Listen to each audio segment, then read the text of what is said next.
Hello, I'm ZGALA the Art Angel. You can call me Auntie Angel, and this is the part of the day where I talk about three people who've inspired me in three ways that three people have inspired me in the last 24 hours or so. It's an exercise that I like to do to help me focus on what and who is inspiring me, and hopefully by sharing that with you, I inspire you to reflect on what and who is inspiring you. And I'd love it if you put that in the comments. One or two or three or many. Anything you feel inspired to say down there. I like to say down there. Because I'm silly. I was just taking a brief pause to reflect on who was coming to mind, because that's part of this practice. And the three people that came to mind first who have inspired me in the last 24 hours are Sahdguru. I don't know his given name. I should, because I've listened to him a number of times and I have run across it, but in any case, doesn't matter. I've been listening to one of his books called Inner Engineering. Do recommend. And his personal story and that book have been inspiring me, so I'll talk about three things that come to mind that inspire me about Sahdguru. Another person that came to mind is Burr, who's a popular comedian, and Trevor Noah, another popular comedian. And Trevor Noah has inspired me many times, so let's start at the back end and move back to the front end. Trevor Noah and Burr were both on a podcast, and I can't think of the guy's name who was hosting. And they were probably on different episodes, and then it was compiled together. But in any case, that's how they both ended up inspiring me in the last 24 hours, was listening to a compilation, and then I actually followed that up by listening to the entire interview with both of them. So Trevor Noah wrote a book you might be familiar with called Born a Crime. It's been, I don't know, at least 10 years, I think, since that book came out. I don't know the exact year, but it seems like around 10 years ago that I read it and was inspired by it, maybe a little less.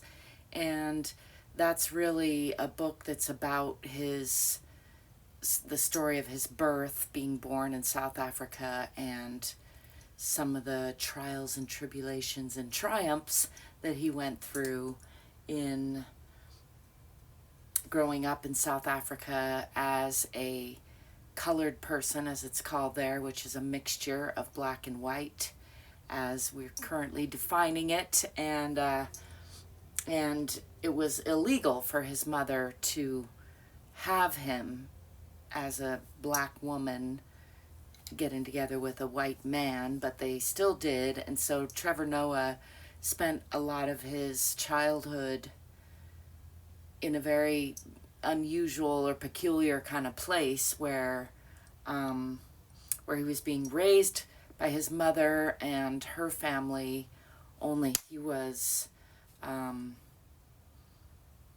considered like evidence of a crime that his mother had committed, given the political arena at the time. So it's just a very fascinating story. The reason I go into some of that detail, because it's related to how Trevor Noah inspires me, and that is one of those ways is that he has maintained this very positive outlook.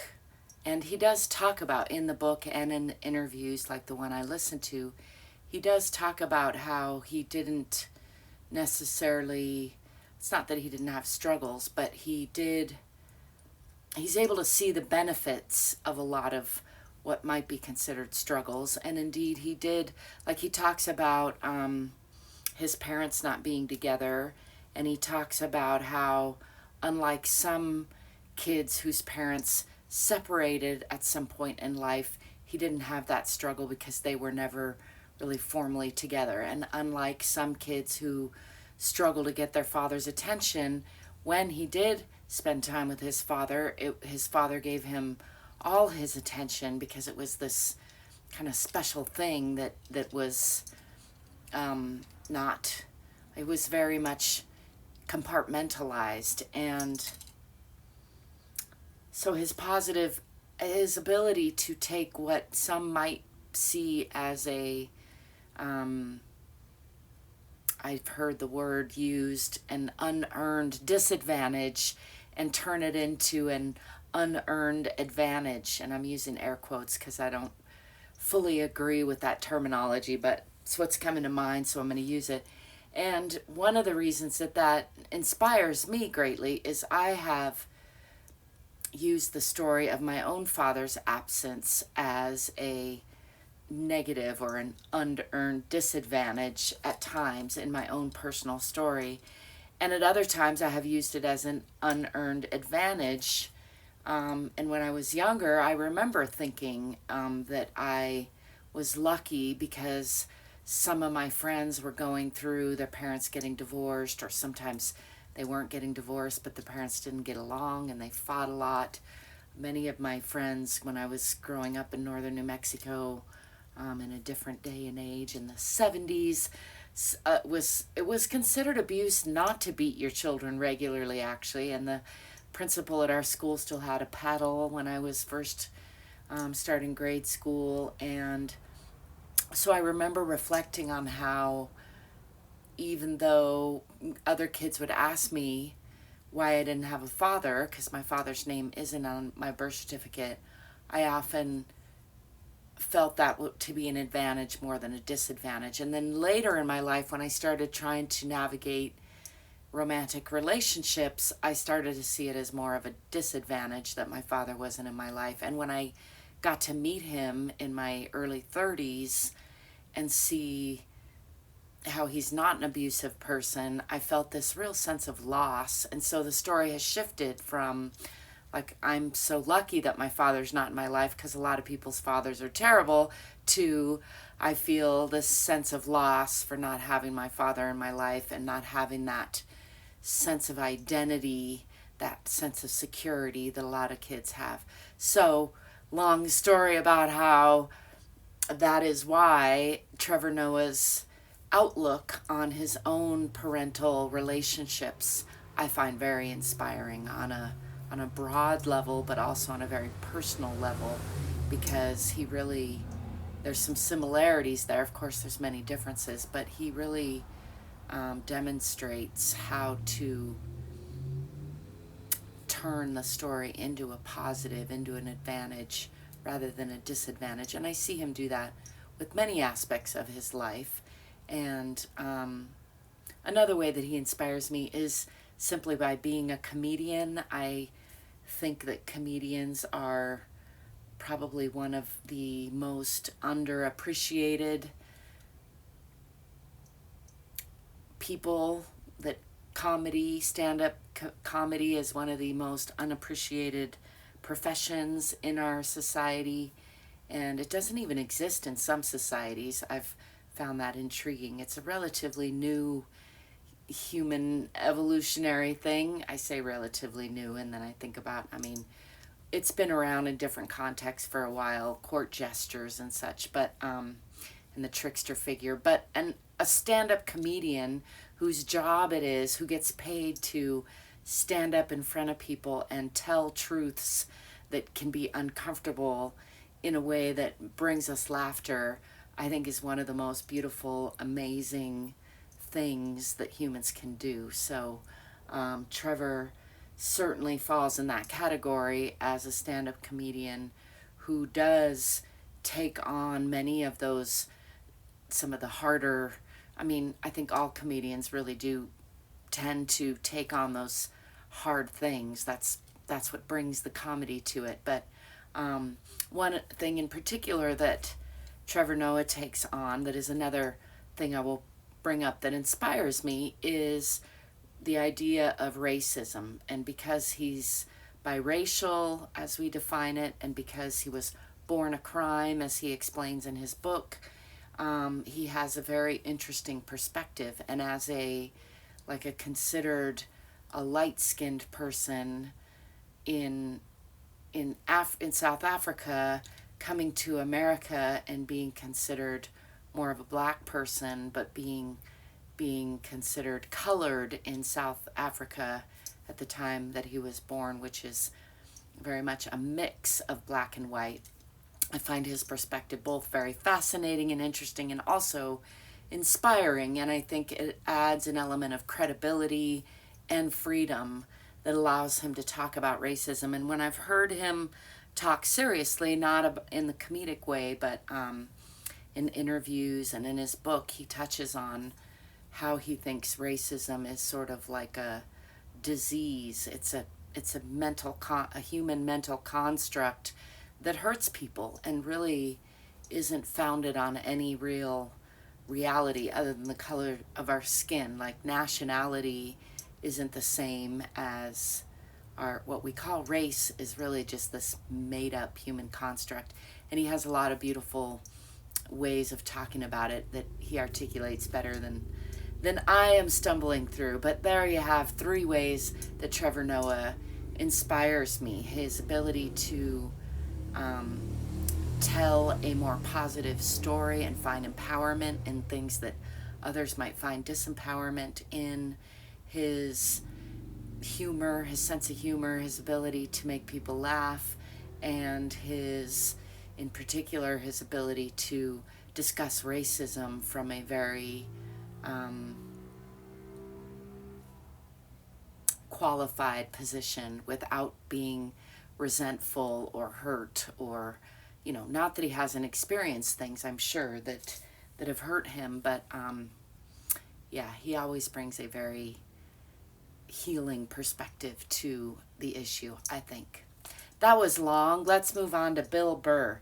Bill Burr is another comedian, and so off the bat, he inspires me by his ability to make people laugh and to bring up those tough topics and make jokes, make light of them. And he has a much different style than Trevor Noah. You might be familiar. And so one way that he inspires me is, as I already mentioned, just by being a comedian, and I find that one of the most admirable things that a human can do. Another way that he inspires me is his evolving out loud, I want to call it. His comedy has evolved, he's evolved as a human being, and he doesn't shy away from sharing that in interviews that I've seen him in, and in his comedy that I've seen over the years. Now that he's a father and he's married, he brings new things to his comedy, and he doesn't ever seem to shy away from being okay with who he was and who he is now and who he might become. He's very comfortable, or I don't know if he's very comfortable, but he openly shares his own evolutionary process, and I find that very inspiring.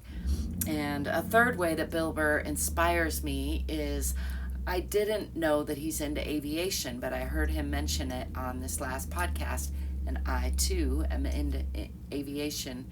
Probably not quite as far as he is, because I think he's actually has his pilot license. I don't know if it's a private or what kind of license he has, but I had the impression from his conversation that he is flying an airplane sometimes. And then he talked about driving his motorcycle at the airport on one of the back runways and just enjoying going 30 or 40 miles an hour and that freedom and that wind, and how he doesn't like to ride his motorcycle in traffic. And I don't know if that, he didn't say ever, but just I found the whole totality of that, being into aviation, flying, and into motorcycles, but carefully because of his wife and daughter and probably his own body, and just that ability to find what works for him, to have him feel alive and like he's doing the things he wants to do.